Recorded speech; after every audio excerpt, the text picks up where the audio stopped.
Paulo. E agora a gente vai falar de uma história que eu achei curiosíssima, condução coercitiva. Um instituto do nosso direito penal que estava em vigor há 80 anos. E agora, vejam só, depois que começou a atingir os ricos, o Poder Judiciário percebeu que ele é injusto com os pobres. Gente, eu tô tão emocionada! Eu tô tão emocionada com a forma com que se faz justiça nesse país. A gente foi saber direito o que vai significar o fim da condução coercitiva. Se agora, não sei, vai ter que fazer uma trilha de bombom feito João e Maria para a pessoa ir depor, se ela for rica e não tiver com vontade. Olavo Soares. Boa tarde, Madureira. Boa tarde, pessoal. Olha, então acabou a condução coercitiva. O Supremo Tribunal Federal decidiu ontem que as conduções coercitivas são ilegais.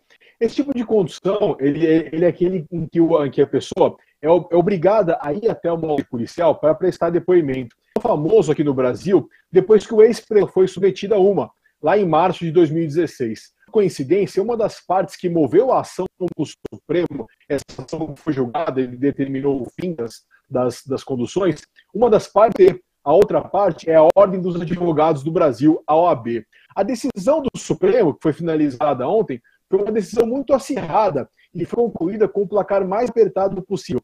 6-5 são das conduções. Votaram a favor da proibição os ministros Gilmar Mendes, Rosa Weber, Dias Toffoli, Ricardo Lewandowski, Marco Aurélio Mello e Celso de Mello. Quem votou contra, a parte derrotada na história, foram os ministros Alexandre de Moraes, Edson Fachin, Luiz Roberto Barroso, Luiz Fux e a presidente do Supremo, a ministra Carmen Lúcia.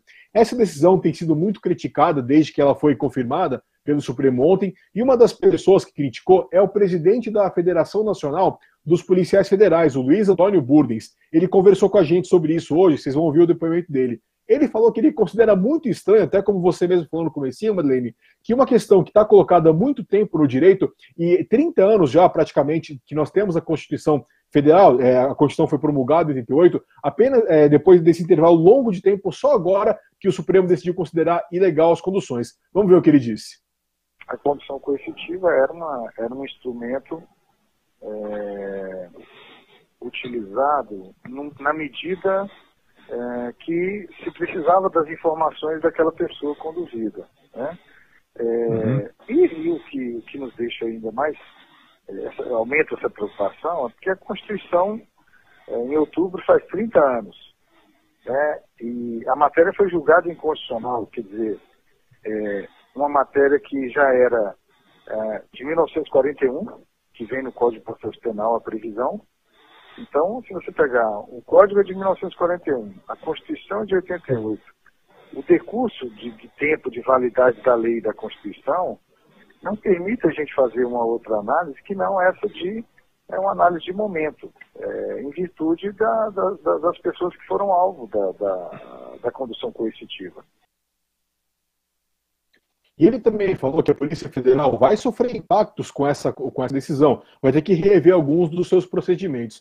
E falando de impactos, o meio jurídico ainda não assimilou tão bem quais serão as consequências para os advogados, para os operadores do direito, até uma reportagem da Gazeta do Povo, que foi publicada mais cedo, mostra que um grande alvo dessa decisão é a Operação Lava Jato. Isso porque a Lava Jato, que é a operação contra a corrupção mais famosa da história do Brasil, mais famosa e mais bem-sucedida também, ela utilizou muito das conduções coercitivas, entre elas a que nós já mencionamos, a do ex-presidente Lula. Um outro impacto possível dessa história é o de encher as cadeias brasileiras. Isso porque, com a impossibilidade de fazer uma condução coercitiva, os agentes da lei vão ter que prender provisoriamente algumas pessoas envolvidas.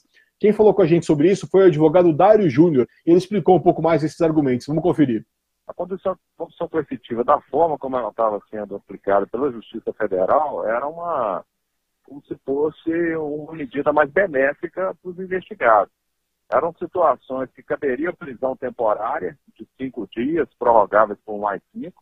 Ao invés de aplicar a prisão temporária de 5 dias, os juízes estavam aplicando a condução coercitiva como uma forma mais benéfica para o acusado. O que eu percebia era isso. Então, com o fim dessa possibilidade,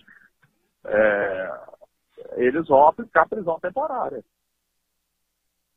E o advogado Dário também falou nesse papo com a gente, assim como o Burdens, da Polícia Federal, que não dá para dissociar essa discussão do fato de que pessoas importantes, poderosas, passaram a ser submetidas a conduções coercitivas. Segundo o Dário Júnior, até a ocasião em que o ex-presidente Lula passou por uma condução coercitiva, não existia essa discussão. Não havia no meio do direito um debate colocado acerca da legalidade da condução coercitiva. E o próprio ministro Luiz Roberto Barroso, que foi um voto vencido ontem na ação do Supremo Tribunal Federal, ele falou, né, Madeleine, e isso é uma coisa muito interessante, ele disse que está havendo um grande surto de garantismo recente, coincidentemente, né, Madeleine, recente, aqui no Brasil. E olha como é perverso esse surto de garantismo. É um surto de garantismo numa modalidade que só garante os direitos de quem tem dinheiro, prestígio e poder. Porque para o cara não ir na condução coercitiva, ele tem de ter um fôlego para pagar advogado desse tipo, que convence o Supremo Tribunal Federal a dar as caras para dizer que uma lei em vigor há 80 anos fere o direito do pobre, um pouquinho depois que ela começou a atingir o rico. E o que é que vai acontecer com o pobre agora? O Dario, que é doutor em direito penal, professor universitário, tem muito cliente pobre.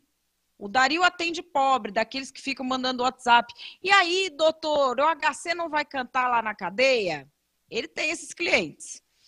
Aí, o que acontece? Para esses clientes, quando for atrás do cara, o cara quiser dar um perdido, ele vai ficar, em vez de ir para a delegacia à força, depor e ir embora, vai ficar 5 dias em cana.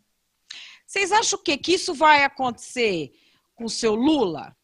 Que isso vai acontecer com o Cabral? Que isso vai acontecer com essa galera que tem grana?